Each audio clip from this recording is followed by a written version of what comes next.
தேவ வார்த்தை ஐக்கியத்திற்கு நான் உங்களை வரவேற்கிறேன். நான் ஜெரல் சாண்டியாகோ. நீங்கள் கேட்டுக்கொண்டிருப்பது verse by verse Bible study.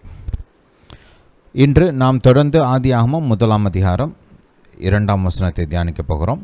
முதலாவது ஜெபிக்கலாம். பிதாவே, இயேசுவின் நாமத்தினால் வருகிறோம். தாப்பனே, நீர் சர்வ வல்லவர், வானத்தையும் பூமியும் படைத்தவர், உன்னத தேவன். பிதாவே, நீர் எங்களுக்கு உம்முடைய வார்த்தைகளை போதிக்க வேண்டுமா ஜெபிக்கிறோம். உம்முடைய பாதைகளை வெளிப்படுத்த வேண்டுமா ஜெபிக்கிறோம். தாப்பனே, உம்முடைய ஞானம், புத்தி, அறிவு, வெளிச்சத்தினால் எங்களை நிரப்ப வேண்டுமா ஜெபிக்கிறோம். தாப்பனே, உம்முடைய படைப்பை நீர் எங்களுக்கு கற்றுக் கொடுக்க வேண்டுமா ஜெபிக்கிறோம். அந்த ஆதியாகமம் 1 அதிகாரத்தை நீர் எங்களுக்கு போதித்து வெளிப்படுத்த வேண்டுமா ஜெபிக்கிறோம். தாப்பனே, உமது வார்த்தையை இன்று நாங்கள் எங்கள் வாழ்க்கையில் எப்படி கடைபிடிப்பது, உம்முடைய வார்த்தையை நாங்கள் எப்படி பயன்படுத்துவது, உம்முடைய வார்த்தைக்கு நாங்கள் எப்படி கீழ்ப்படிவது என்பதை எங்களுக்கு போதித்து கற்றுக் கொடுக்க வேண்டுமா ஜெபிக்கிறோம். தாப்பனே, நீர் எங்களுக்கு உதவி செய்கிறபடியால் ஸ்தோத்திரம். தாப்பனே, இந்த காலத்திற்கு எங்களுக்கு தேவையான சரியான வார்த்தைகளை கொடுக்க வேண்டுமா ஜெபிக்கிறோம். எங்கள் வாழ்க்கைக்கு தேவையான பதில்களை வெளிப்படுத்த வேண்டுமா ஜெபிக்கிறோம். பிதாவே, என்னுடைய சத்தத்தை கேட்டுக்கொண்டிருக்கிற ஒவ்வொருவரையும் நீர் அறிவீர். பிதாவே, அவங்களுடைய வாழ்க்கை சூழ்நிலைகள், அவங்க சந்தித்து கொண்டிருக்கிற காரியங்களை நீர் அறிவீர். தாப்பனை, எந்த இடத்துல அவங்களுக்கு உதவி தேவையோ அந்த இடங்களிலே உம்முடைய உதவி உண்டாகட்டும். உம்முடைய கரம் நீட்டப்படட்டும். உம்முடைய நன்மைகளும் ஆசீர்வாதங்களும் வெளிப்படட்டும். பிதாவை, நீங்கள் அப்படியே செய்கிறபடியால் ஸ்தோத்திரம். இயேசுவின் நாமத்தினால் பிதாவே, ஆமென். ஹல்லேலூயா, ஹல்லேலூயா டு ஜீசஸ். நம்முடைய கர்த்தர் நல்லவர். நம்முடைய கர்த்தர் நம்மோடு கூட இருக்கிறார். நம்முடைய கர்த்தர் சர்வ வல்லவர். ஹல்லேலூயா. ஆதியாகமத்தில் வெளிப்படுகிற பெரிய ஒரு சத்தியம் என்னவென்றால், வானத்தையும் பூமியும் படைத்த சர்வ வல்லமையுள்ள தேவன் தன்னுடைய சர்வ வல்லமையை நம் சார்பில் நமக்காக பயன்படுத்த ஆயத்தமாக இருக்கிறார். ஆதியாகமம் முழுவதும் கர்த்தர் அதை தான் செய்கிறார். தன்னுடைய வல்லமையை மனுஷனுக்கு பிரயோஜனமான விதத்தில் அவர் பயன்படுத்துகிறார். மனுஷனின் நன்மைக்காக அவர் பயன்படுத்துகிறார். இந்த வெளிச்சம் நமக்கு உண்டாக வேண்டும். இந்த வெளிச்சம் உங்களுக்கு உண்டாச்சுன்னா ஜெபிக்க நீங்கள் தயங்க மாட்டீங்க. கர்த்தர் இடத்துல போய் கேட்குறதுக்கு தயங்க மாட்டீங்க. கர்த்தர் எனக்கு உதவி செய்வார்ன்ற கேள்வியெல்லாம் மறைஞ்சு போயிடும். ஹல்லேலூயா. ஆதியாகமத்தை படிக்கும்போது இந்த பாயிண்ட்டை மனசில் வச்சுட்டு படிங்க. கர்த்தாவே, இதை எனக்கு சொல்லிக் கொடுங்கன்னு கேளுங்க. கர்த்தர் உங்களுக்கு வெளிப்படுத்துவார். ஹல்லேலூயா, ஹல்லேலூயா டு ஜீசஸ். சரி, போன மெசேஜிலேருந்து நாம் 2 வசனத்தை தியானிக்க ஆரம்பித்தோம். போன மெசேஜில் இந்த 1 வசனத்துக்கும் 2 வசனத்துக்கும் நடுவில் நீண்ட கால இடைவெளி இருக்கிறது, ஒரு பெரிய கேப் இருக்குது அப்படின்றத குறித்து நான் உங்களுக்கு சொன்னேன். ஏன்றதுக்கு நான் உங்களுக்கு பல காரணங்களும் எடுத்து காண்பித்தேன் இல்லையா? அதை லேசாக ரிவ்யூ பண்ணுவோம், பண்ணிவிட்டு நம்ம முன்னாடி கடந்து செல்லலாம். பைபிளில் பல இடங்களில் கர்த்தர் எப்படி பூமிக்கு அடித்தளத்தை அமைத்தார், பூமியின் தூண்களை அவர் எப்படி ஏற்படுத்தினார் என்றெல்லாம் போதிக்கப்படுகிறது. பல இடங்களில் அது திரும்ப திரும்ப நமக்கு சொல்லப்படுகிறது. உதாரணத்துக்கு யோபுக்கு போங்க. யோபு 38 அதிகாரம். ஹல்லேலூயா. 4 வசனத்துக்காமே. Hallelujah to Jesus. நான் பூமியை அஸ்திபாரப்படுத்துகிற போது நீ எங்கே இருந்தாய்? நீ அறிவாளியானால் அதை அறிவி. அதற்கு அளவு குறித்தவர் யார்? அதன் மேல் நூல் போட்டவர் யார்? இதை நீ அறிந்திருந்தால் சொல். அதன் ஆதாரங்கள் எதன் மேல் போடப்பட்டது? அதன் கோடிக்கல்லை வைத்தவர் யார்? அப்பொழுது விடிய காலத்து நட்சத்திரங்கள், இது ஒரு வானதூதர் கூட்டம், நான் ஆல்ரெடி உங்களுக்கு சொல்லியிருக்கிறேன். அப்பொழுது விடியற்கால நட்சத்திரங்கள் ஏகமாய் பாடி தேவபுத்திரர் எல்லாரும் கம்பீரித்தார்களே. ஹல்லேலூயா. கர்ப்பத்திலிருந்து உதிக்கிறது போல் சமுத்திரம் புரண்டு வந்தபோது அதை கதவுகளால் அடைத்தவர் யார்? பாருங்கள், இந்த காரியங்கள்லாம் நம்ம ஆதியாகமம் 1 அதிகாரத்தில் இல்லை இல்லையா? இந்த காரியங்களை குறித்த போதனையெல்லாம் இல்லை. நம்ம ஆதியாகமம் பார்க்கும்போது அங்கே ஆதியிலே கர்த்தர் வானத்தையும் பூமியும் படைத்தார் அப்படின்னு ஒரு சின்ன ஸ்டேட்மெண்ட் மட்டும்தான் கர்த்தர் கொடுக்குறார். டீட்டெயில்ஸ் எல்லாம் கொடுக்கல. ஹல்லேலூயா.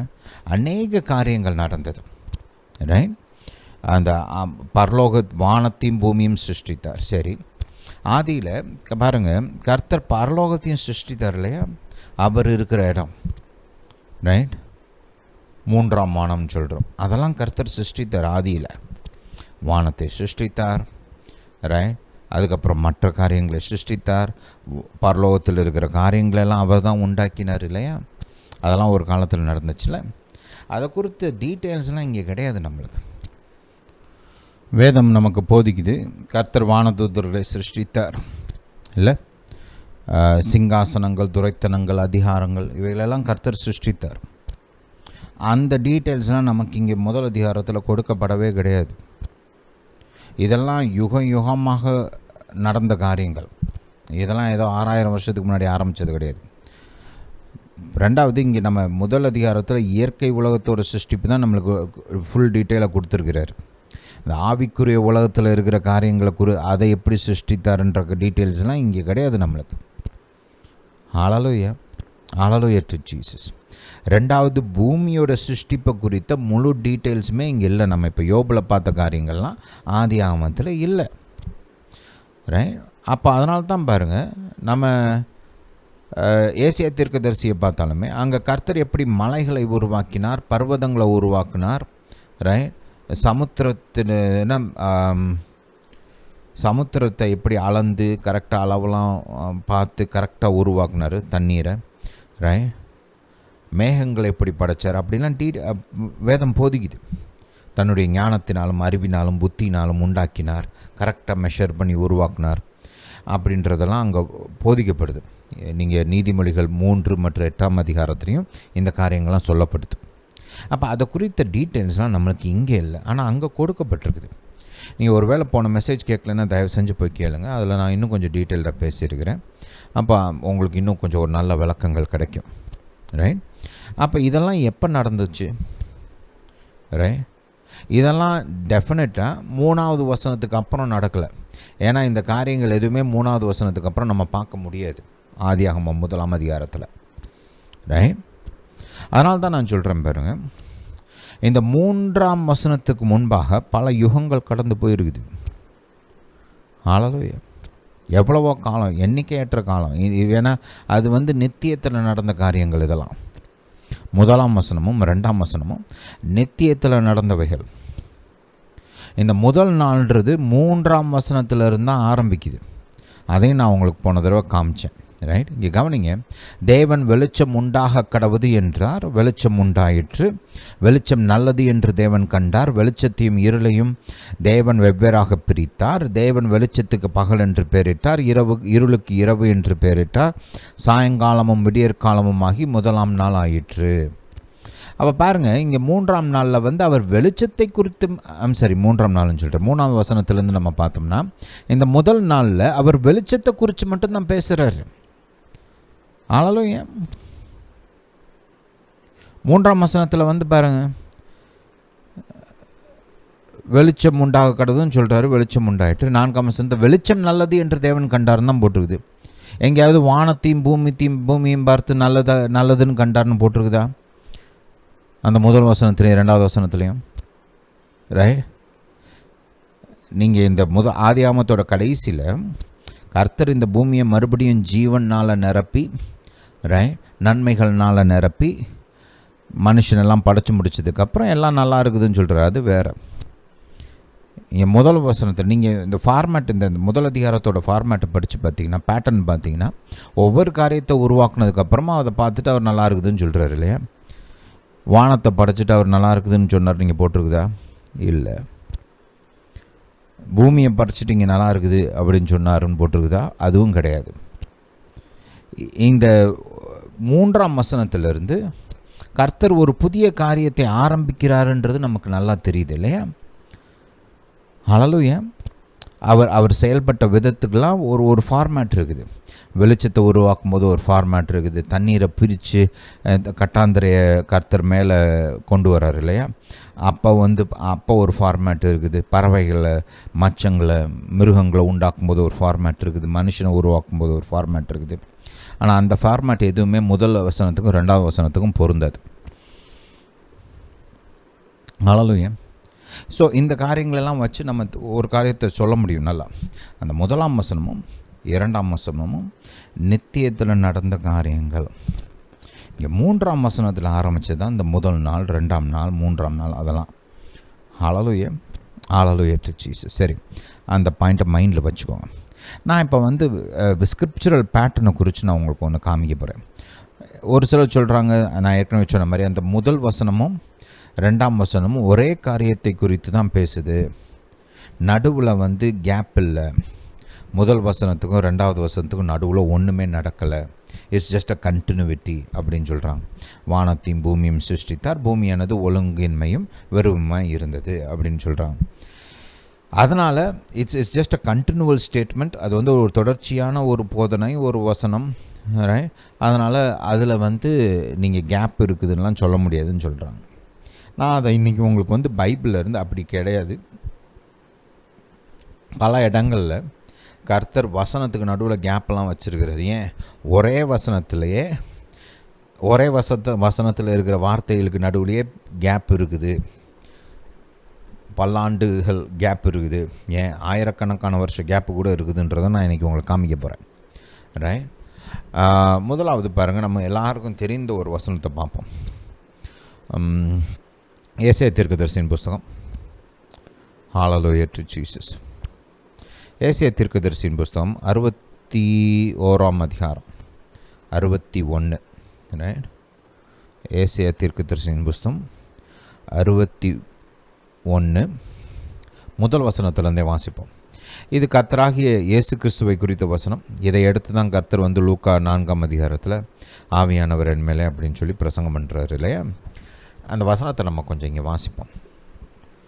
கர்த்தராகிய தேவனுடைய ஆவியானவர் என் மேல் இருக்கிறார், சிறுமைப்பட்டவர்களுக்கு சுவிசேஷத்தை அறிவிக்க கர்த்தர் என்னை அபிஷேகம் பண்ணினார். இருதயம் நொறுங்குண்டவர்களுக்கு காயங்கட்டுதலையும், சிறைப்பட்டவர்களுக்கு விடுதலையும், கட்டுண்டவர்களுக்கு கட்டவிழ்த்தலையும் கூறவும், கர்த்தருடைய அனுக்கிரக வருஷத்தையும் நம்முடைய தேவன் நீதியை சரிகட்டும் நாளையும் கூறவும், துயரப்பட்ட அனைவருக்கும் ஆறுதல் செய்யவும். ஹல்லேலூயா. ரைட்? அதுக்கப்புறம் தொடர்ந்து இயேசுவுடைய அந்த கிரியைகளை குறித்த ஒரு விளக்கம் இருக்குதுங்க. நம்ம இந்த முதல் 2 வசனத்தை மட்டும் இப்போதைக்கு வாசிப்போம். ரைட்? இந்த 2ஆம் வசனத்தை இன்னும் கொஞ்சம் நல்லா உன்னிப்பாக கவனிங்க. கர்த்தருடைய அனுக்கிரக வருஷத்தையும் நம்முடைய தேவன் நீதியை சரிக்கட்டும் நாளையும் கூறவும், துயரப்பட்ட அனைவருக்கும் ஆறுதல் செய்யவும். ரைட்? இந்த வசனத்தை பார்த்தீங்களா? இப்போ இதை மைண்டில் வச்சுக்கோங்க. லூக்காவுக்கு போகலாம். லூக்கா 4ஆம் அதிகாரம் 18ஆம் வசனத்துலேருந்து வாசிப்போம். இங்கே ஏசப்பா என்ன செய்கிறாருன்னு பார்ப்போம். ஏசப்பா இந்த ஏசாயா தீர்க்கதரிசியின் புஸ்தகத்தை அவர் எடுக்கிறார். அவர் கையில் கொடுக்குறாங்க. அவர் புஸ்தகத்தை விரித்து குறிப்பாக இந்த பேசேஜை கண்டுபிடிச்சி ரைட் இந்த காரியங்களை வாசிக்கிறார். 18ஆம் வசனத்திலிருந்து வாசிப்போம். கர்த்தருடைய ஆவியானவர் என்மேல் இருக்கிறார், தரித்திரருக்கு சுவிசேஷத்தை பிரசங்கிக்கும்படி என்னை அபிஷேகம் பண்ணினார். இருதயம் நறுங்குண்டவர்களை குணமாக்கவும், சிறைப்பட்டவர்களுக்கு விடுதலையையும், குருடருக்கு பார்வையையும் பிரசித்தப்படுத்தவும், நொறுங்குண்டவர்களை விடுதலையாக்கவும், கர்த்தருடைய அனுக்கிரக வருஷத்தை பிரசித்தப்படுத்தவும் என்னை அனுப்பினார் என்று எழுதியிருக்கிற இடத்தை அவர் கண்டு வாசித்து புஸ்தகத்தை சுருட்டி பணிவிடைக்காரனிடத்தில் கொடுத்து உட்கார்ந்தார். ஹல்லேலூயா. இங்கே கவனிங்க, முதல் வசனத்தை ஏசப்பா முழுசாக வாசிச்சிடுறார். இந்த 2வது வசனத்தை பாதியிலே நிப்பாட்டினார்ன்றது கொஞ்சம் கவனிங்க. கர்த்தருடைய அனுக்கிரக வருஷன்றது ஏசாயா தீர்க்கதரிசியின் 61ஆம் அதிகாரத்தில் 2ஆம் வசனத்தோட பாதி தான். அடுத்த பாதியை வந்து ஏசப்பா இங்கே வாசிக்கலைன்றதை கொஞ்சம் கவனிச்சிங்களா? ஏன் வாசிக்கலை? ஏன்னா இயேசு தன்னுடைய முதல் வருகையில் இந்த காரியங்களை மட்டும்தான் நிறைவேற்றினார். ரைட்? கர்த்தருடைய அபிஷேகத்தின்படி ரைட் மக்களை குணமாக்கினார், விடுதலை செய்தார், குருடருக்கு பார்வை கொடுத்தார், ரைட் பிசாசினால் கட்டப்பட்டவர்களுக்கு, சிறைப்பிடிக்கப்பட்டவர்களுக்கு விடுதலை கொடுத்தார். ரைட்? ஹல்லேலூயா. வியாதினால் சிறைப்பிடிக்கப்பட்டவர்களுக்கு விடுதலை கொடுத்தார், இருதயம் நறுங்குண்டவர்களை குணமாக்கினார், மரித்தோரை உயிரோடு கூட எழுப்பினார். இதெல்லாம் செஞ்சார். ரைட்? கர்த்தருடைய அனுக்கிரக வருஷத்தை பிரசித்தப்படுத்துகிறார் இல்லையா? இதெல்லாம் நம்ம பார்க்குறோம். ஆனால் ஏசாயா தீர்க்கதரிசியின் புஸ்தகத்தில் இப்போ நீங்கள் மறுபடியும் போங்க, அங்கே 61 கவனிங்க, 2ஆவது வசனத்தை பாருங்கள். அதோட 2வது பகுதியில் என்ன இருக்குது? நம்முடைய தேவன் நீதியை சரிகட்டும் நாளையும். நீங்கள் இயேசுடைய ஊழியத்தை நல்லா படித்து பாருங்கள். அவர் திரும்ப திரும்ப என்ன சொல்கிறார்? நான் ரட்சிக்க வந்தேன் தான் சொல்கிறாரு. நீதியை சரிகட்டுறதை குறித்து இயேசு தன்னுடைய முதல் ஊழியத்தில் ஒன்றுமே பண்ணலை. தெரியுமா உங்களுக்கு? போதித்தார், பிரசங்கம் பண்ணினார், குணமாக்கினார், பிசாசுகளை துரத்தினார். ரைட்? சிலுவையில் நம்முடைய பாவங்களுக்காக மரித்தார், ரட்சிப்பை உண்டு பண்ணினார், உயிரோடு கூட எழும்பினார். ஆனால் நீதியை சரிகட்டும் காரியத்தை குறித்து இயேசு தன்னுடைய முதல் வருகையில் ஒன்றுமே செய்யலை. ஏன்?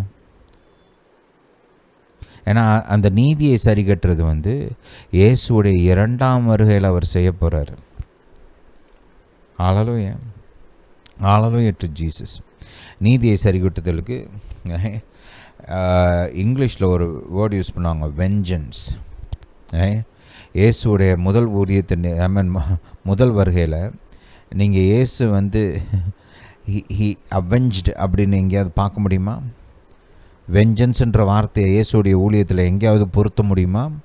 உங்களால் பொருத்த முடியாது. ரைட்? இங்கிலீஷில் நான் அதை உங்களுக்கு வாசிக்கிறேன். And the day of vengeance of our God. The day of vengeance of our God. அதை குறித்து இயேசு ஒன்றும் அவ்வளோவா பெருசாக போதிக்கலை, ஒன்றும் செய்யலை.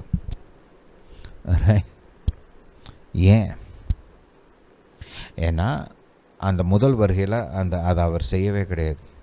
அதை எப்போ செஞ்சார் தெரியுமா? வெளிப்படுத்தின சுவிசேஷத்தில் 19ஆம் அதிகாரம் இருக்கிறது. இங்கே நீங்கள் பாருங்கள், 2000 வருஷத்துக்கு மேலே ஆயிடுச்சு. ஆல்ரெடி 2000 வருஷம் ஆயிடுச்சா? இன்னும் இது நடந்து முடியல. இதுக்கப்புறம் பாருங்கள், இனிமேல் வரப்போகிற காலத்தில் இயேசு வானத்தை திறந்து கொண்டு ஒரு வெள்ளை குதிரையில் கிளம்பி வரப்போகிறார், யுத்தம் பண்ண போகிறார். ரைட்? யுத்தம் பண்ணி தேவனுடைய கோபாக்கினையை நிறைவேற்ற போகிறார். வெளிப்படுத்தின சுவிசேஷம் 19ஆம் அதிகாரம் 15ஆம் வசனத்தை வாசிங்க என் கூட சேர்ந்து. வெளிப்படுத்தின சுவிசேஷம் 19ஆம் அதிகாரம் 15ஆம் வசனம். புறஜாதிகளை வெட்டும்படிக்கு அவருடைய வாயிலிருந்து கூர்மையான பட்டயம் புறப்படுகிறது. இருப்பு கோலால் அவர்களை அரசாளுவார். அவர் சர்வ வல்லமையுள்ள தேவனுடைய உக்கிர கோபமாகிய மதுவுள்ள ஆலையை மிதிக்கிறார். இங்கே தான் கர்த்தர் தேவனுடைய கோபாக்கினையை வெளிப்படுத்துகிறாரு. ரைட்? இங்கே தான் வெஞ்சன்ஸை நீங்கள் பார்க்க முடியுது. இயேசுடைய முதல் வருகையில் நீங்கள் அதை பார்க்கவே முடியாது. ஏன்னா முதல் வருகையில் இயேசு ரட்சிக்க வந்தார், நியாயந்தீர்க்க வரல, ரட்சிக்க வருகிறார். இல்லையா? ஹல்லேலூயா. இயேசுவே அடிக்கடி சொல்கிறார், நான் யாரையும் கண்டம் பண்ணலை, அதுக்காக வரல, நான் ரட்சிக்க வந்திருக்கிறேன். ரைட்? பாவிகளுக்கு மனம் திரும்புதலை போதிச்சு அவங்கள ரட்சிப்புக்குள்ளே கொண்டு வர்றதுக்கு வந்திருக்கிறேன். இப்படி தான் ஏசப்பா சொல்கிறாரு. ரைட்? காணாமல் போனவர்களை தேடுவதற்கு, கண்டுபிடிப்பதற்கு வந்திருக்கிறேன் அப்படின்னு தான் சொல்கிறார். ஆனால் அவர் தேவனுடைய கோபாக்கினை நிறைவேற்றுறதை நீங்கள் அந்த 2ஆம் வருகையில் தான் பார்க்க முடியும். பாருங்கள், கர்த்தர் அந்த கோபாக்கினையை நிறைவேற்றுவதற்கும் இயேசு மேலே அபிஷேகம் வச்சுருந்தார். ஆனால் அது எப்போ நிறைவேறுச்சு? முதல் வருகையில் இல்லை, 2ஆம் வருகையில்.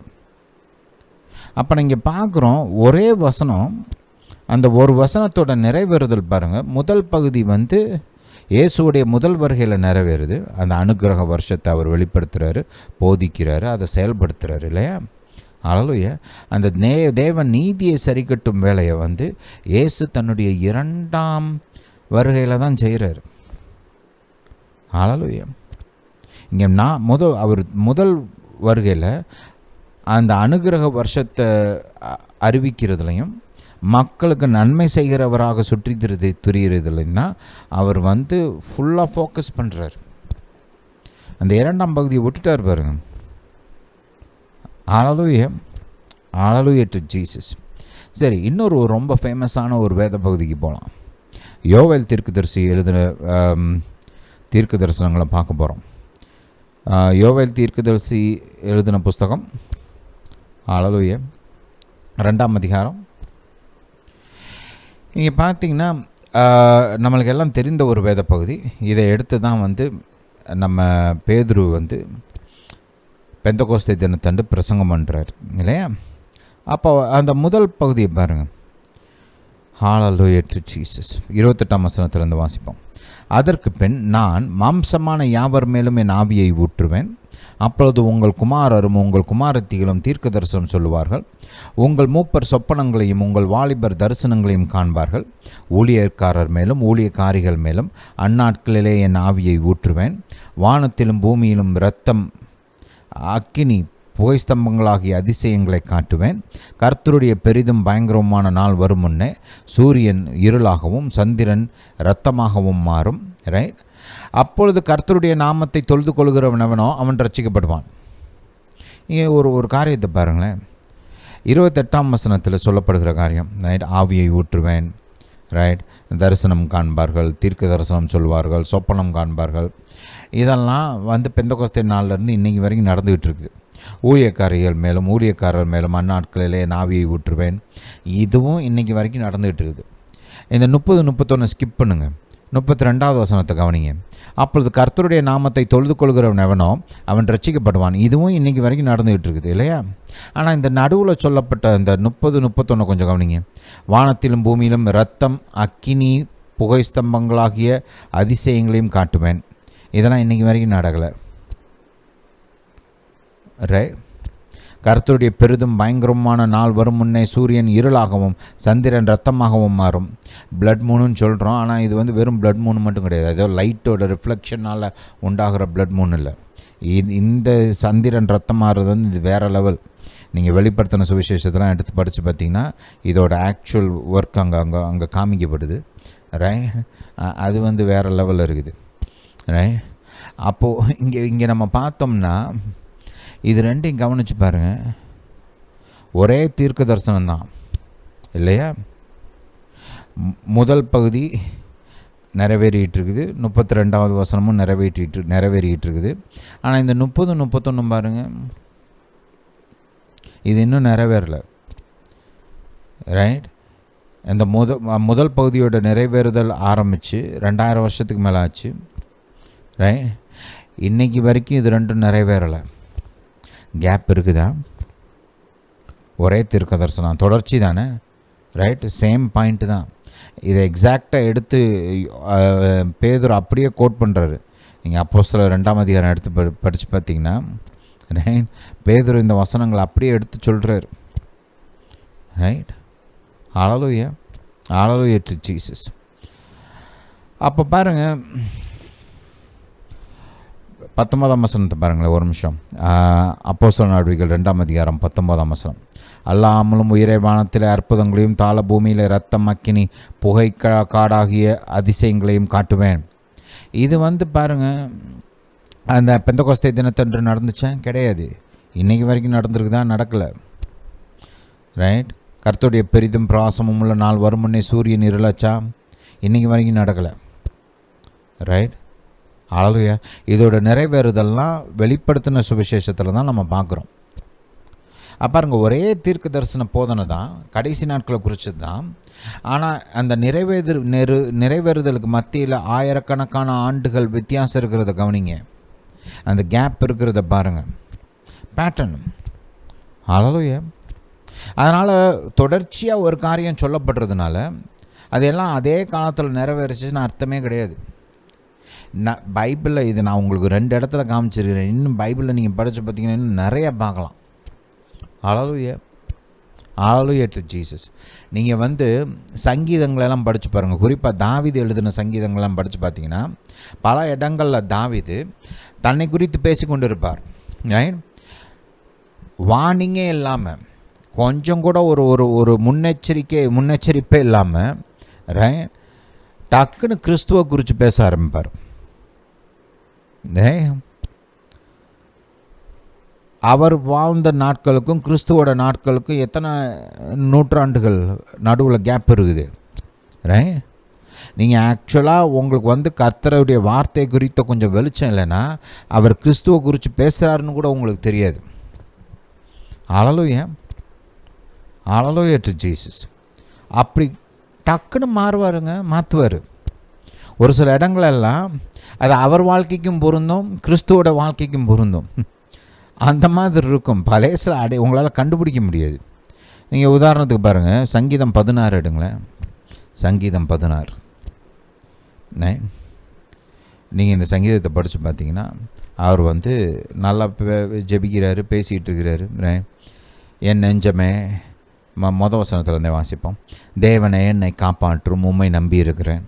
என் நெஞ்சமே, நீ கர்த்தரை நோக்கி தேவரீர் என் ஆண்டவராயிருக்கிறீர். என் செல்வம் உமக்கு வேண்டியதாயிராமல் பூமியில் உள்ள பரிசுத்தவான்களுக்கும் நான் என் முழு பிரியத்தையும் வைத்திருக்கிற மகாத்மாக்களுக்கும் அது வேண்டியதாக இருக்கிறது என்று சொன்னாய். அந்நிய தேவனை நாடி பின்பற்றுகிறவர்களுக்கு வேதனைகள் பெருகும். அவர்கள் செலுத்துகிற இரத்த பான பலிகளை நான் செலுத்த மாட்டேன். அவர்கள் நாமங்களை என் உதடுகளினால் உச்சரிக்க மாட்டேன். இதெல்லாம் சொல்கிறார். இப்படியே சொல்லிகிட்டே வராரு பாருங்க. 6ஆம் வசனத்தை கவனிங்க. நேர்த்தியான இடங்களில் எனக்கு பங்கு கிடைத்தது. ஆம், சிறப்பான சுதந்திரம் எனக்கு உண்டு. எனக்கு ஆலோசனை தந்த கர்த்தரை துதிப்பேன். ராக்காலங்களிலும் என் உள்ளிந்திரியங்கள் என்னை உணர்த்தும். கர்த்தரை எப்போதும் எனக்கு முன்பாக வைத்திருக்கிறேன். அவர் என் வலது பார்சத்தில் இருக்கிறபடியால் நான் அசைக்கப்படுவதில்லை. பாருங்கள், இந்த வசனம் 8ஆம் வசனம் இருக்கு இல்லையா? ரைட். இது வந்து தாவீது கிறிஸ்துவை குறித்து போதித்த போதனைன்றது வந்து உங்களுக்கு புதிய ஏற்பாடு தெரியலன்னா உங்களால் கண்டுபிடிக்கவே முடியாது. இந்த சங்கீதத்தை அப்படியே வாசிட்டு வந்தீங்கன்னா அவர் வந்து ஸ்விட்ச் பண்ணியிருக்கிறாரு. அவரை பற்றி பேசிகிட்டு இருக்கும்போது அப்படியே கிறிஸ்துவை குறித்து பேசுகிறாரு அப்படின்றத உங்களால் கண்டுபிடிக்கவே முடியாதுங்க. கண்டுபிடிக்க முடியாது இல்லையா? அல்லேலூயா. ஏன்னா பேதுரு இதே வசனத்தை எடுத்து இயேசு எப்படி உயிர் தெழுந்தாருன்றதை போதிக்கிறார் 8ஆம் வசனத்திலிருந்து. ஆகையால் என் இருதயம் பூரித்தது. தாவீது இருதயம் பூரிக்காதா? என் மகிமை கலிகூர்ந்தது. என் மாம்சமும் நம்பிக்கையோட தங்கியிருக்கும். என் ஆத்மாவை பாதாளத்தில் விடீர். உம்முடைய பரிசுத்தவான்களின் அழிவை காண விட்டீர். இதுவுமே பார்த்தீங்கன்னா உங்களுக்கு கிறிஸ்துவோடைய உயிர்த்தெழுதல் குறித்த வெளிச்சம் இல்லைன்னா, பழைய ஏற்பாட்டில் இதெல்லாம் வாசிக்கும் போது எல்லோரும் தாவீது மாதிரி வாசித்ததுன்னு தான் தாவீது தன்னை பற்றி சொல்கிறான்னு தான் நினச்சாங்க. அல்லேலூயா. இது கிறிஸ்துவை குறித்த வசனம் நிறைய பேருக்கு தெரியவே தெரியாது. எனக்கு தெரிஞ்சு யாருக்குமே தெரியாது. இயேசு பின்னாடி வந்து இது கிறிஸ்துவை குறித்த வசனம்னு எடுத்து காமிக்கிறார். அல்லேலூயா. பேதுருவுக்கே அப்போ தான் தெரியும். புரியுதா? அல்லேலூயா. பாருங்கள் 11. ஜீவ மார்க்கத்தை எனக்கு தெரியப்படுத்துவீர். எல்லாருக்கும் தான் கருத்து தெரியப்படுத்துவார் இல்லையா? உம்முடைய சமூகத்தில் பரிபூர்ண ஆனந்தமும் உம்முடைய வலது பார்சத்தில் நித்திய பேரின்பமும் உண்டு. இது வந்து தாவீதுக்கும் பொருந்தும். இந்த 11ஆம் வசனம். 10ஆம் வசனம் பொருந்தாது. ரைட். அல்லேலூயா. ஆனால் 11ஆம் வசனம் வந்து ஜீவ மார்க்கம் தானே. கர்த்தர் எனக்கு ஜீவ மார்க்கத்தை காமிப்பார். ஓகே, உங்களுடைய சமூகம் சரி, அதில் பரிபூர்ண ஆனந்தம் கிடைக்கும், எனக்கும் தான் கிடைக்கும். உங்களுடைய வலது பார்சத்தில் நித்திய பேரின்பம் உண்டு. பரலோகத்துக்கு என்னை கொண்டு போவீங்க. உங்களுடைய பிரசனத்தில் நித்திய பேரின்பம் உண்டு. அப்படி தான் தோணும் இல்லையா? பொதுவாக இந்த கிறிஸ்துவை குறித்த வெளிச்சம் இல்லாமல் இது படிச்சிங்கன்னா உங்களுக்கு அப்படி தான் தெரியும். ஆனால் கிறிஸ்துவை குறித்த வெளிச்சம் உண்டாச்சுன்னா இந்த 8ஆம் வசனத்திலிருந்து அவர் வந்து கிறிஸ்துவை குறித்து கிறிஸ்துவுடைய உயிர்த்தெழுதலை குறித்து பேசுகிறார்.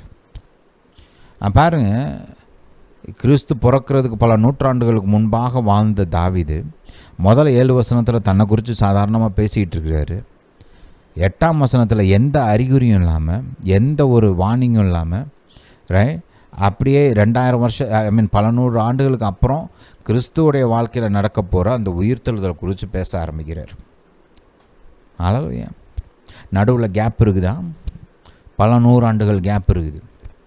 அதனால் வசனங்களுக்கு மத்தியில் கேப்பெல்லாம் இருக்கிறது தொடர்ச்சியாக இருக்கிற மாதிரி தெரிகிறதுனால, இல்லை அந்த கிராமட்டிக்கல் ஸ்ட்ரக்சர் இருக்கிறதுனால நடுவில் கேப் இல்லை அப்படின்லாம் சொல்லவே முடியாது.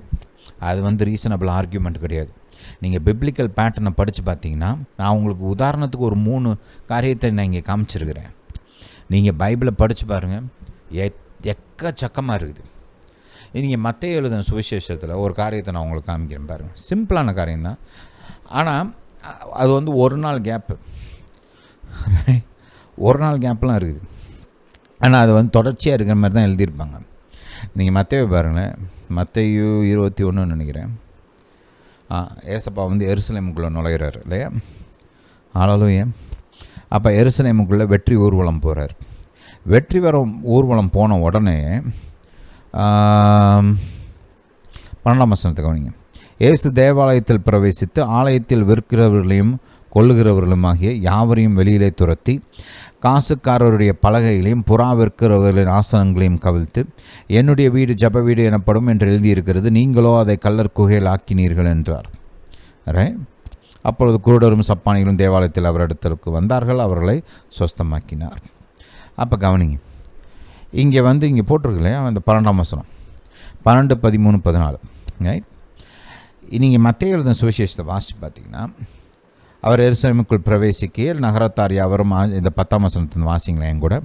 இவர் யார் என்று விசாரித்தார்கள். அதற்கு ஜனங்கள், இவர் கலிலேயாவில் உள்ள நாசரேத்திலிருந்து வந்த தீர்க்கதரிசியாக இயேசு என்றார்கள்.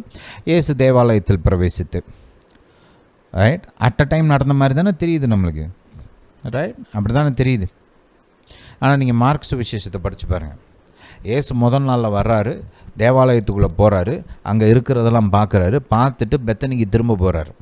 இங்கே பெத்தனிக்கு திரும்ப போனாருன்றதே இங்கே இல்லை பாருங்க.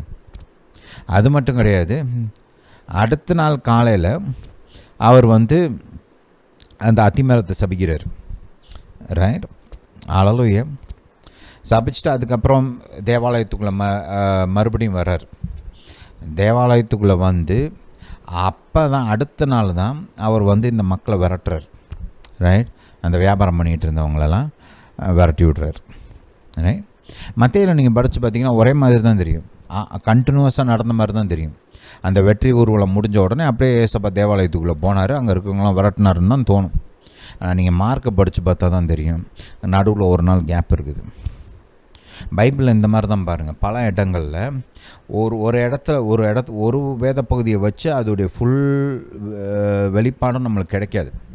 அந்த வேத பகுதியை குறித்து மற்ற வேத பகுதிகள்லாம் என்ன சொல்லுதுன்னு நீங்கள் பார்த்தா தான் உங்களுக்கு முழு வெளிப்பாடு கிடைக்கும். அதனால தான் ஆதியாகமம் முதல் வசனத்தையும் 2ஆம் வசனத்தையும் நம்ம நல்லா புரிஞ்சுக்கணும்னா பைபிளில் இருக்கிற மற்ற வசனங்களெல்லாம் நீங்கள் பார்த்தாகணும். அதனால தான் நான் உங்களுக்கு யோபு, ரைட்டு, ஏசியா தீர்க்கதரிசியின் புஸ்தகம் அதெல்லாம் எடுத்து காமிச்சிட்ருக்கிறேன். இப்போ இந்த பேட்டர்னையும் உங்களுக்கு என்ன எதுக்கு காமிக்கிறேன் அப்படின்னா, இது நம்மளாம் ஒன்றும் கற்பனை பண்ணது கிடையாது. கர்த்தர் பேசுகிற விதமே அப்படி தான். ரைட். ஒரு வசனத்துக்கு இன்னொரு நடப்புங்க ஆயிரக்கணக்கான வருஷம் கடந்து போயிடும். ரைட். ஒரு காரியத்தை குறித்து பேசிகிட்டு இருப்பார், அதே வசனத்திலே அதுக்கப்புறம் 2000 வருஷம் கழித்து நடக்க போகிற காரியத்தை குறித்து பேசிகிட்டு இருப்பார். உங்களுக்கு மற்ற வேத பகுதிகளை குறித்த வெளிச்சம் இல்லைன்னா அதை நீங்கள் கண்டுபிடிக்கவே முடியாது. ரைட். நீங்கள் இங்கே மட்டும் இல்லை, எரேமியா தீர்க்கதரிசியின் வார்த்தைகள்லாம் பாருங்கள். அவர் பார்த்தீங்கன்னா அவர் ஒரு நிலத்தை பதிவு பண்ணிகிட்டு இருப்பார். அவர் சொந்தக்காரவங்க அவர்கிட்ட ஒரு நிலம் பதிவு பண்ணுவாங்க. அதை குறித்து பேசிகிட்டு இருக்கும்போது அப்படியே இயேசு கிறிஸ்துவோடைய வாழ்க்கையில் நடக்க போகிற காரியத்தை குறித்து பேசுவார். ரைட். எப்படி யூதாஸ் காட்டி கொடுத்து அந்த நிலத்தை வாங்குவான், அந்த நிலம் என்னன்னு சொல்லப்படும் அப்படின்லாம் அவர் பேசிகிட்டு இருப்பார். ரைட். இப்படி நீங்கள் பல இடத்துல இந்த பேட்டர்னை பார்க்கலாம். வசனத்துக்கு மத்தியில் கேப் இருக்கிறது பல நூற்றாண்டுகள் கேப் இருக்கும், சில சமயம் ஒரு நாள் கேப் இருக்கும், சில சமயம் ஆயிரக்கணக்கான வருஷங்கள் கேப் இருக்கும்.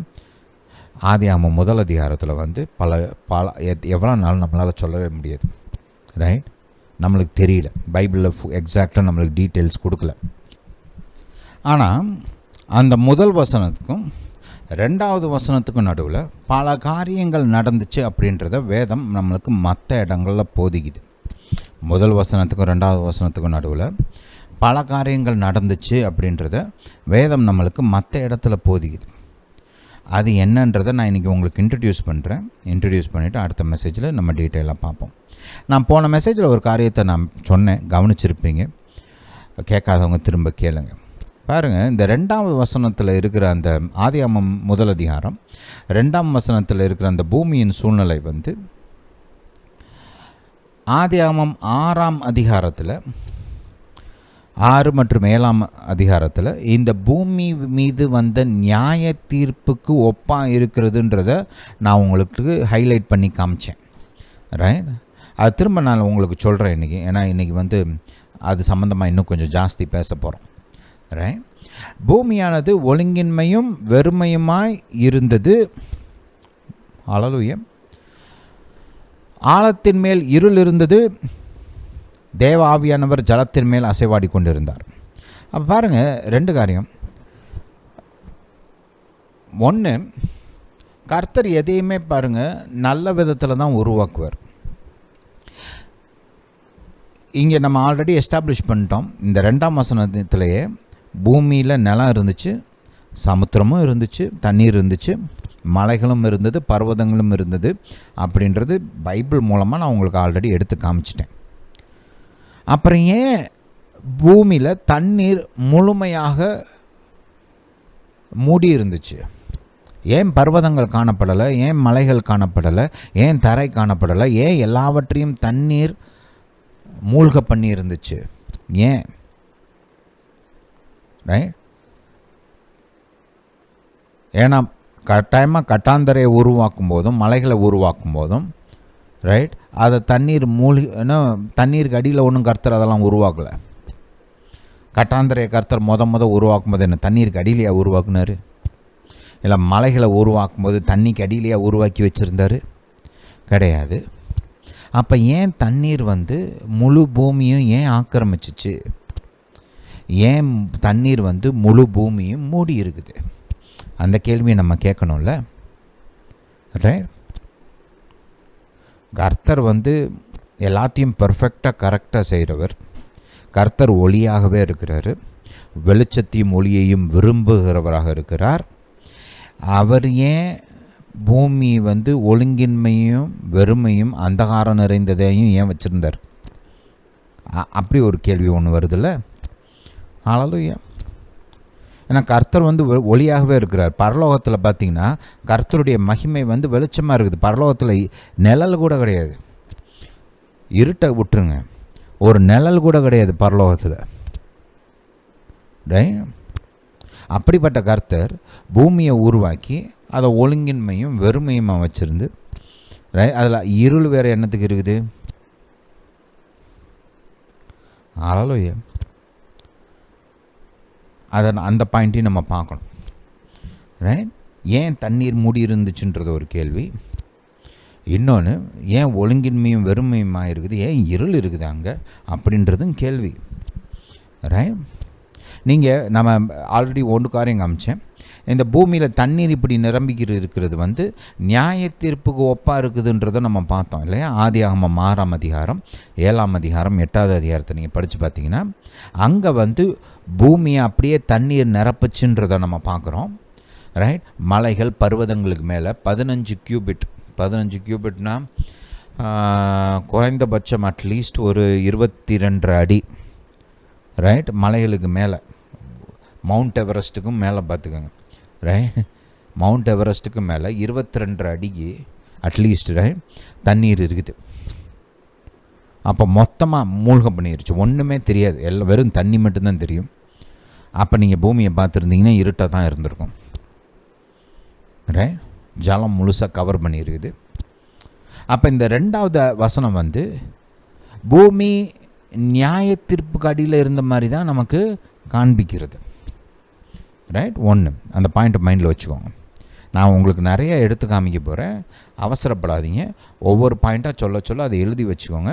நம்ம முடிக்கும்போது உங்களுக்கு மொத்தமாக முழுசாக நல்லா விளங்கும். ஹல்லேலூயா. 2வது பாருங்கள், அந்தகாரமும் நம்ம எங்கே பார்க்குறோம் பூமியில்? ரைட்? இன்றைக்கி நம்ம பாருங்கள், இந்த 3ஆம் வசனத்துக்கு அப்புறம் அந்தகாரத்தை நம்ம எப்போல்லாம் பார்க்குறோம்? ரைட்? அந்தகாரத்தை நம்ம எப்போல்லாம் பார்க்குறோம்னா நியாய தீர்ப்பு வர்றப்போ தான் பார்க்குறோம். ரைட்? நல்லா கவனிங்க. கர்த்தர் எகிப்தை நியாயம் தீர்க்கும்போது அங்கே அந்தகாரத்தை கர்த்தர் எகிப்து முழுசும் அந்தகாரத்தை கொண்டு வர்றார். பார்க்குறோமா இல்லையா? ஹல்லேலூயா. Hallelujah to Jesus. அதே மாதிரி அந்த வசனங்களை பார்த்துருவோம். நான் இப்படியே சொல்லிகிட்டே இல்லாமல் வசனம் காமிச்சா உங்களுக்கு அது ஸ்டடிக்கு கொஞ்சம் யூஸ்ஃபுல்லாக இருக்கும். நீங்கள் ஆதியாகமம், ஹல்லேலூயா டு ஜீசஸ், ஆதியாகமம் 9ஆம் அதிகாரம் இல்லை 10க்கு போங்க. ஹல்லேலூயா டு ஜீசஸ். 10ஆம் அதிகாரம் 22ஆம் வசனத்துலேருந்து வாசிப்போம். ஆதியாகமம் சொல்லிட்டனோ, சாரி, யாத்ராகமம் 10ஆம் அதிகாரம் 22ஆம் வசனத்திலிருந்து வாசிப்போம். மோசே தன் கையை வானத்திற்கு நேராக நீட்டினான். அப்பொழுது எகிப்து தேசம் எங்கும் 3 நாள் மட்டும் கார் இருள் உண்டாயிற்று. 3 நாள் மட்டும் ஒருவரையொருவர் காணவும் இல்லை. ஒருவரும் தம்மிடத்தை விட்டு எழுந்திருக்கவும் இல்லை. ஹல்லேலூயா. இப்போ நம்ம என்ன பார்க்குறோம், இங்கே காரிருள் எப்போ வருது பூமி மேலே? இந்த நியாய தீர்ப்பின் போது தான் இந்த காரிருள் வருது. ஹல்லேலூயா. கர்த்தர் எகிப்துக்கு விரோதமாக நியாய தீர்ப்பை நிறைவேற்றும் போது தான் காரிருள் அங்கே உண்டாகுது. இந்த பாயிண்ட்டை மைண்டில் வச்சுக்கோங்க. வெளிப்படுத்தின சுவிசேஷத்தை நீங்கள் படித்து பார்த்தீங்கன்னா அங்கேயும் கர்த்தருடைய நியாய தீர்ப்புகள் பூமியை மேலே வரும்போது அந்தகாரம் உண்டாகுது. ரைட், நம்ம பார்க்குறோம் இங்கே. ஹல்லேலூயா டு ஜீசஸ். உதாரணத்துக்கு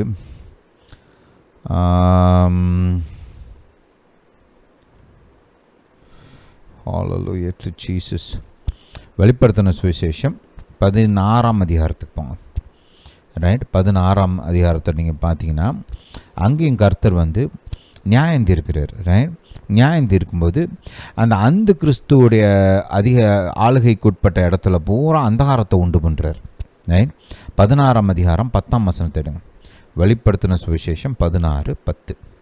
இங்கே கிறிஸ்துவை குறித்து நம்ம பார்க்கும்போது அவன் இங்கே பூமியில் ஆட்சி பண்ணிகிட்டு இருக்கிறான்.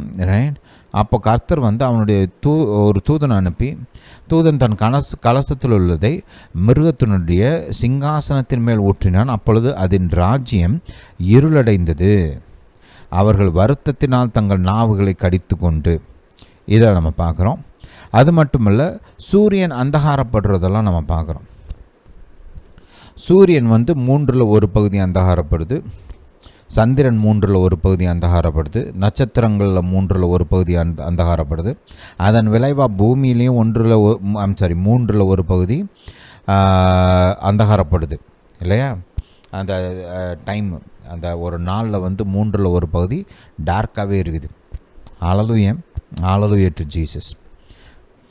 இது எல்லாத்தையுமே நீங்கள் வெளிப்படுத்தின சுவிசேஷம் 8ஆம் அதிகாரம் 12ஆம் வசனத்தில் பார்க்கலாம். அப்போது இங்கே நம்ம ஆதியாகமம் 1 அதிகாரம் 2ஆம் வசனத்தில் பார்க்குற இந்த காரியங்கள்லாம் பார்த்திங்கன்னா நியாய தீர்ப்பின் விளைவாகத்தான் நமக்கு படுது. ரைட், அந்த பூமி தண்ணீர்னால் நிரப்பப்பட்டிருக்கிறது, அந்தகாரம் நிரம்பி இருக்கிறது, வெறுமையாக இருக்கிறது. பாருங்கள், நீங்கள் பைபிளில் நியாய தீர்ப்புகள்லாம் படித்து பார்த்தீங்கன்னா கர்த்தர் நல்லா மக்களால் நிரம்பி இருப்பாங்க பூமி. ரைட், அவர் நியாய தீர்ப்பை கொண்டு வர்றாரு. நியாய தீர்ப்பை கொண்டு வரும்போது பார்த்திங்கன்னா யாருமே இல்லாத பூமியாக மாறுது இல்லையா? திரும்ப நீங்கள் இங்கிலீஷில் டெசலைட் அப்படின்னு ஒரு வார்த்தை பயன்படுத்தியிருப்பாங்க. ரைட், அந்த நியாய தீர்ப்போட ஒரு விளைவு டெசலேஷன். யாருமே இருக்க மாட்டாங்க, ஒரு ஆள் கிடையாதுங்க. சில இடங்களில் மிருகங்கள் கூட இருக்குது. ஒன்றுமே இல்லாத வெற்று பூமியாக இருக்கும். ரைட், இங்கே அதையும் பார்க்குறோம். ரைட், வெறுமையாக இருந்தது. அப்போ இது எல்லாமே எதை எடுத்து காமிக்குது? இந்த பூமியோட இந்த சூழ்நிலை, இந்த 2ஆம் வசனத்தில் விவரிக்கப்படுகிற இந்த பூமியின் சூழ்நிலை எல்லாமே பார்த்திங்கன்னா நியாய தீர்ப்புடைய விளைவுகளை நமக்கு காண்பிக்கிறதாக இருக்கிறது. நான் ஏற்கனவே சொன்ன மாதிரி இந்த ஒழுங்கின்மைன்றது கர்த்தருடைய சுபாவத்திலே கிடையாது. ரைட், கர்த்தர் பார்த்திங்கன்னா ஒழுங்கின் கர்த்தர். வேதம் நமக்கு இது தெளிவாக புரியுது. கர்த்தருடைய கிரிகள் எல்லாம் பார்த்திங்கன்னா அதில் ஒரு ஒழுங்கு இருக்கும்.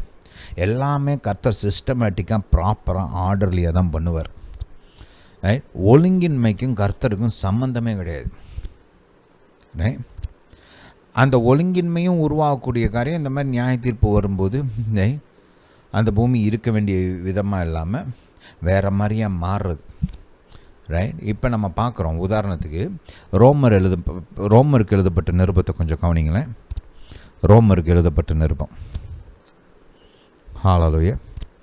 8ஆம் அதிகாரத்தை நீங்கள் கொஞ்சம் படித்து பார்த்தீங்கன்னா ரோமர் 8. ஹல்லேலூயா டு ஜீசஸ். இங்கே பூமியை குறித்து அவர் ஒரு சில காரியங்கள் சொல்கிறார். அது என்னன்றதை கொஞ்சம் பார்ப்போம். ஹல்லேலூயா டு ஜீசஸ். 20ஆம் வசனத்தை கொஞ்சம் பாருங்கள். ஹல்லேலூயா டு ஜீசஸ். 19 வாசிப்போம். மேலும் தேவனுடைய புத்திரர் வெளிப்படுவதற்கு சிருஷ்டியானது மிகுந்த ஆவலோடு காத்து கொண்டிருக்கிறது. அது ஏனென்றால் சிருஷ்டியானது அழிவுக்குரிய அடிமைத்தனித்து நின்று விடுதலையாக்கப்பட்டு தேவனுடைய பிள்ளைகளுக்குரிய மகிமையான சுயாதனத்தை பெற்றுக்கொள்ளும் என்ற நம்பிக்கையோடு அந்த சிருஷ்டியானது சுய இஷ்டத்தினாலே அல்ல, கீழ்ப்படுத்தினவர்களாய் மாயாய் கீழ்ப்பட்டிருக்கிறது. ஆகையால் நமக்கு தெரிந்திருக்கும்படி இதுவரைக்கும் சர்வ சிருஷ்டியும் ஏகமாய் தவித்து பிரசவ வேதனைப்படுகிறது. ஆளுடைய இந்த சிருஷ்டிப்பே பிரசவ வேதனைப்படுதான். ஏன்? பாவத்தின் தாக்கம், பாவம், நியாய தீர்ப்பு, அதனால் உண்டாகிற நியாய தீர்ப்பு, பாவத்தினால் உண்டாகிற சாபம், மரணம், இதுடைய விளைவுகளால் பூமி பாதிக்கப்பட்டிருக்குது. இதை நீங்கள் தீர்க்கதரிசிகளுடைய வார்த்தையில கூட பார்க்கலாம். பூமி தள்ளாடுகிறது அப்படின்லாம் போடுறாங்க. அப்போ இந்த விதமாக பூமி இருக்க வேண்டிய விதமாக இல்லாமல் இப்படி பாதிக்கப்படுகிறது, தள்ளாடுறது, ஒழுங்கின்மையாக இருக்கிறது. இதெல்லாம் பாவத்தின் விளைவுகள், நியாய தீர்ப்பின் விளைவுகள். அல்லேலூயா. அப்போ பூமி எப்படி அந்த விதமாக அங்கே 2ஆம் வசனத்தில் மாறுச்சு அப்படின்னு பார்க்கும்போது அங்கே என்னமோ ஆயிருக்குது. ரைட்?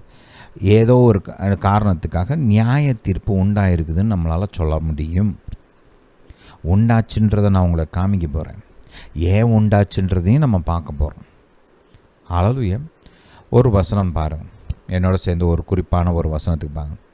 இங்கே இங்கே பூமியானது ஒழுங்கின்மையும் வெறுமையுமாக இருக்குது அப்படின்ட்டு இல்லையா? இதுக்கு எபிரேய மொழியில் ஒரு வார்த்தை பயன்படுத்துவாங்க. ரைட்? சான வார்த்தைகள். அதை நான் இங்கிலீஷில் வாய்ட் அண்ட் எம்டின்னு போட்டிருக்கோம். ரைட்? அல்லேலூயா. இதுக்கு அந்த வார்த்தைகளுக்கு அந்த அர்த்தம், ஒரு குறிப்பான அர்த்தம் இருக்குது. ரைட்? வித்தவுட் ஃபார்ம் அண்ட் வாய்டுன்னு இருக்கு இல்லையா? இதுக்கு பயன்படுத்தப்பட்ட அந்த வார்த்தைகள் உங்களுக்கு நான் கொஞ்சம் காமிக்கிறேன். ரைட்? டோஹு அப்படின்றது இந்த வித்தவுட் ஃபார்ம், ஒழுங்கின்மை அப்படின்ட்டுருக்குது. ரைட்? என்ன வார்த்தை?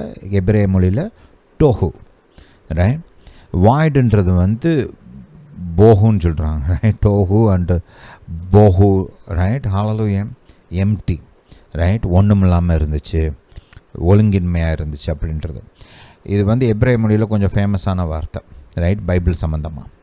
அதை கொஞ்சம் மைண்ட் வச்சுக்கோங்க. டோஹு அண்ட் போஹு. ரைட்? ஒரு சிலர் அது வாகுன்னு சொல்லுவாங்க. ரைட்? டோஹு அண்ட் வாகு அப்படின்னு கூட சொல்லுவாங்க. அந்த பாயிண்ட்டை கொஞ்சம் மைண்டில் வச்சுக்கோங்க. இப்போ இதெல்லாம் மைண்டில் வச்சுக்கிட்டு எரேமியா தீர்க்கதரிசியின் புஸ்தகம் 4ஆம் அதிகாரம் 23ஆம் வசனத்துக்கு போங்க. ஹல்லேலூயா. எரேமியா தீர்க்கதரிசியின் புஸ்தகம் 4ஆம் அதிகாரம் 23ஆம் வசனம். ஹல்லேலூயா டு ஜீசஸ். இந்த காரியங்களெல்லாம் படிக்கிறது கொஞ்சம் பொறுமை வேணும். ரைட்? பொறுமை வேணும், நிறையா வாசிக்கணும்.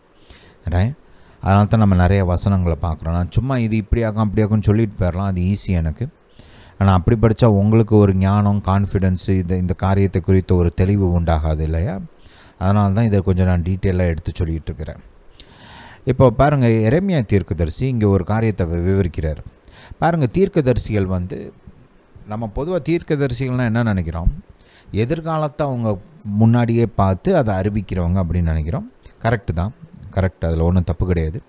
ஆனால் அது மட்டும் அவங்க பண்ணுறதில்ல. தீர்க்கதரிசிகள் பார்த்திங்கன்னா கடந்த காலத்தையும் பார்க்கக்கூடியவங்களாக இருக்கிறாங்க. ரைட்?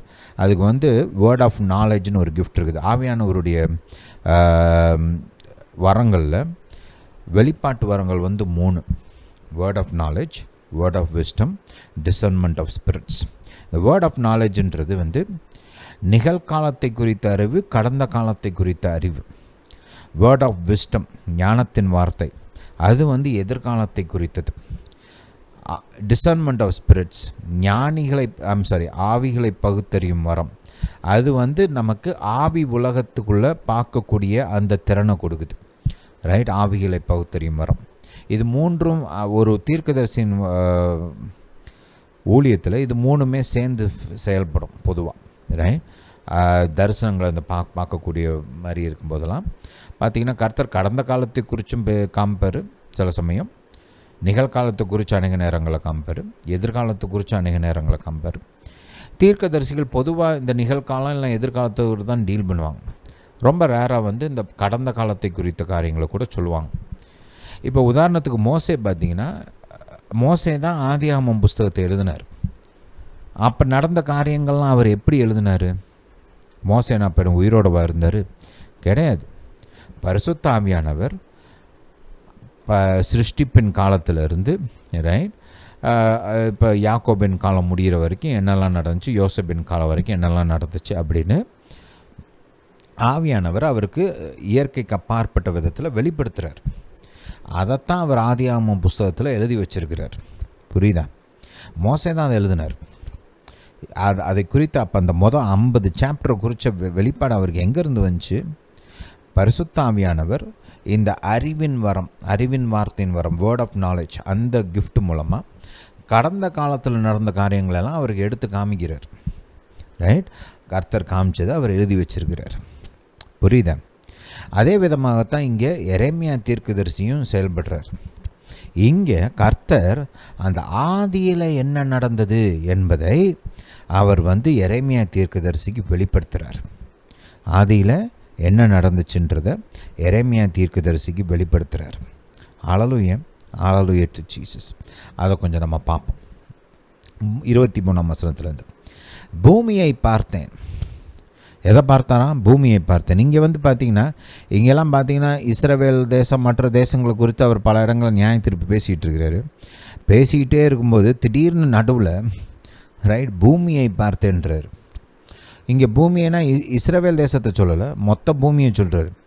பூமியை பார்த்தேன், அது ஒழுங்கின்மையும் வெறுமையுமாக இருந்தது. இந்த பூமி எப்போ ஒழுங்கின்மையும் வெறுமையுமாக இருந்துச்சு? அந்த 2ஆம் வசனத்தில் தான். அந்த 2ஆம் வசனத்துக்கு அப்புறம் பூமி ஒழுங்கின்மையும் வெறுமையுமாக இருந்துச்சுன்னு எங்கேயுமே கிடையாது. ஹல்லேலூயா. புரியுதா? நோவா காலத்தில் கூட ஜலத்தில் நிரம்பி இருந்துச்சு ஒழிய, ரைட், பூமி ஒழுங்கின்மையும் வெறுமையுமாக மாறலை. நோவா இன்னும் இருந்தாங்க. ஹல்லேலூயா. நோவா இருந்தார். அங்கே அந்த மச்சங்கள்லாம் உயிரோடு தான் இருந்துச்சு. ரைட்? பறவைகள் இதெல்லாம் தான் சாகுது இல்லையா? ஹல்லேலூயா. தண்ணீரில் வாழுகிற பிராணிகள்லாம் உயிரோடு தான் இருந்துச்சு நோவா காலத்தில். ஹல்லேலூயா டு ஜீசஸ். அதே மாதிரி நோவா கூட அந்த மிருகங்கள்லாம், ரைட், அந்த ஜோடியாக கர்த்தர் அனுப்பிச்சி வச்சுருந்தார்ல, அதுவும் அந்த பேழைக்குள்ளே இருந்துச்சு. அப்போ நோவா காலத்தில் பூமி ஒழுங்கின்மையும் வெறுமையுமாலாம் இல்லை. ரைட்? தண்ணீர்னால் நிரப்பப்பட்டு இருந்துச்சு. ஆனால் இங்கே நம்ம பார்க்குறோம், அப்போது எரேமியா தீர்க்கதரிசி சொல்கிற இந்த காரியம் எப்போ நடந்திருக்கும்? எந்த காரியத்தை குறித்து சொல்கிறாரு? அந்த 2ஆம் வசனத்தில், ஆதியாகமம் 1ஆம் அதிகாரம் 2ஆம் வசனத்தில் நடந்துச்சு இல்லையா? அந்த காரியத்தை குறித்து தான் அவர் இங்கே பேசுகிறாரு. பூமியை பார்த்தேன், அது ஒழுங்கின்மையும் வெறுமையுமாய் இருந்தது. வானங்களை பார்த்தேன், அவைகளில் ஒளி இல்லாதிருந்தது. இதையும் நம்ம பார்க்குறோம். அதையும் நம்ம எங்கே பார்க்க முடியும்? ஆதியாகமம் 1 அதிகாரம் அந்த 2ஆவது வசனத்தில் தான். ஏன்னா ஒளி இல்லாததுனால தான் கர்த்தர் என்ன சொன்னார்? வெளிச்சம் உண்டாக கடவுதுன்னு சொன்னார் இல்லையா? ஹல்லேலூயா டு ஜீசஸ். பர்வதங்களை பார்த்தேன். ரைட்? ஹல்லேலூயா. அவைகள் அதிர்ந்தன. நம்ம ஆல்ரெடி பார்த்தோம். ஆதியாகமம் 1 அதிகாரம் 2ஆம் வசனத்தில் பர்வதம்லாம் இருந்துச்சு, தண்ணிக்கடியில் இருந்துச்சு, அவ்வளோதான். ரைட்? அவர் அப்போ நடந்த காரியங்கள் குறித்து இங்கே விளக்கம் கொடுக்குறார். ஒழுங்கின்மையும் வெறுமையாக இருந்துச்சு, அந்தகாரம், ஒளி இல்லாமல் அந்தகாரமாக இருந்துச்சு. பர்வதங்களை பார்த்தேன், அவைகள் அதிர்ந்தன, எல்லா குன்றுகளும் அசைந்தன. எல்லா குன்றுகளும் என்னது? அசைந்தன. பின்னும் நான் பார்க்கும்போது மனுஷன் இல்லை. ரைட்? அது பார்க்குறாரு, மனுஷன் இல்லைன்னு சொல்கிறாரு. பூமியில் மனுஷன் இல்லாத ஒரு நேரம் எந்த நேரம்?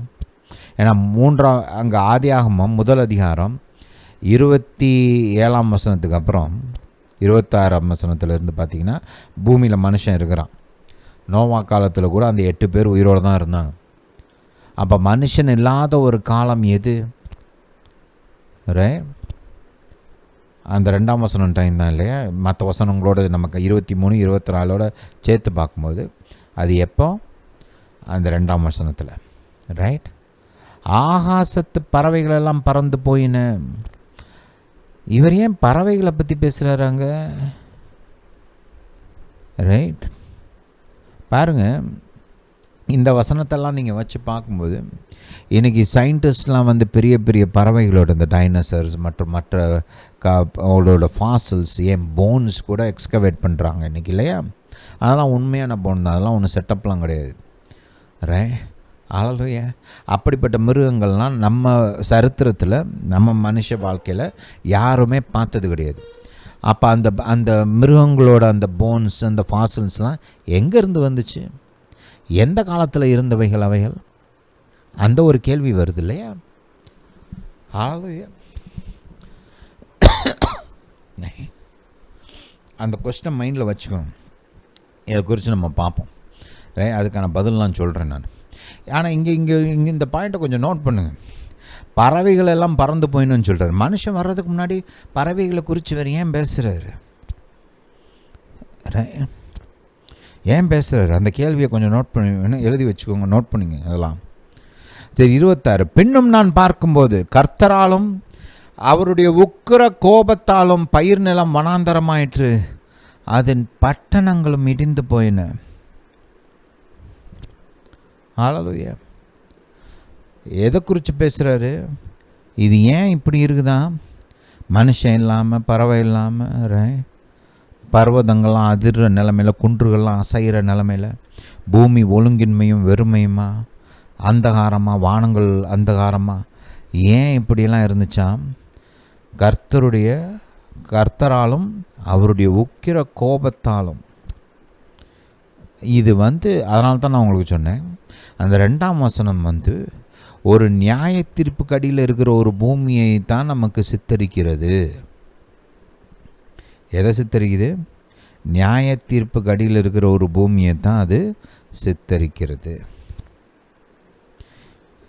ஏங்க பூமி அப்போ நியாயம் தீர்க்கப்பட்டுச்சு? அப்போ அங்கே யார் இருந்தா? எந்த பாவத்துக்கு? மனுஷன்தான் அங்கே கிடையவே கிடையாது. அப்போ எந்த பாவத்துக்காக நியாய தீர்ப்பு வரும்? அந்த ஒரு கேள்வி வருது. ஒரு சிலர்லாம் நம்ம இந்த காரியங்களை குறித்து பேசும்போது, இந்த பாவத்தின் விளைவு மரணம், அதனால் அந்த பிரமாணத்தை இது நிராகரிக்கிற மாதிரி இருக்குன்னு சொல்கிறாங்க. அப்படி தான் கிடையாது. நான் அது குறித்த விளக்கத்தெல்லாம் நான் உங்களுக்கு வர்ற நாட்களில் சொல்கிறேன். ரைட்? ஏன் நியாய தீர்ப்பு வந்துச்சு, யாரால் நியாய தீர்ப்பு வந்துச்சு அப்படின்றத நம்ம அடுத்த மெசேஜில் நம்ம விரிவாக பார்க்கலாம். ஆனால் நான் உங்களுக்கு இங்கே ப்ரெசென்ட் பண்ணுறேன். அந்த 2வது வசனத்தில் இருக்கிற அந்த பூமியின் நிலைமை ரைட், கிரியேஷனோட ஒரு ப்ராசஸ்லாம் கிடையாது. நியாயம் தீர்க்கப்பட்ட ஒரு பூமியாக அந்த 2வது வசனத்தில் பூமி இருந்துச்சு. மொத்தமாக அழிக்கப்பட்டு அழிவின் நிலைமையில் அங்கே இருக்குது. அழிவின் நிலைமையில் இருந்த பூமியை தான் கர்த்தர் மறுபடியும் ஜீவன் நிறைந்ததாக 3ஆம் வசனத்தில் தொடங்கி மாற்றுறார். ஹல்லேலூயா. Hallelujah to Jesus. இந்த காரியங்களை குறித்த விளக்கம்லாம் நான் அடுத்த மெசேஜில் நான் உங்களுக்கு சொல்கிறேன். அடுத்த வாரம் நம்ம பார்க்கலாம். ஹல்லேலூயா. Hallelujah to Jesus. இப்போதைக்கு இந்த காரியங்களெல்லாம் நோட் பண்ணி வச்சுக்கோங்க. ஜெபத்தோடு நீங்கள் வாசித்து தியானிங்க. கர்த்தர் உங்களுக்கு நல்லா இந்த காரியங்களெல்லாம் விளக்கி காண்பிப்பார். ஹல்லேலூயா டு ஜீசஸ். சரி, அடுத்த வாரம் பார்க்கலாம். இந்த போதனை கேட்டபடியால் நன்றி. கர்த்தர் உங்களை ஆசீர்வதிப்பாராக. நம்முடைய இயேசு ராஜா சீக்கிரம் வருகிறார்.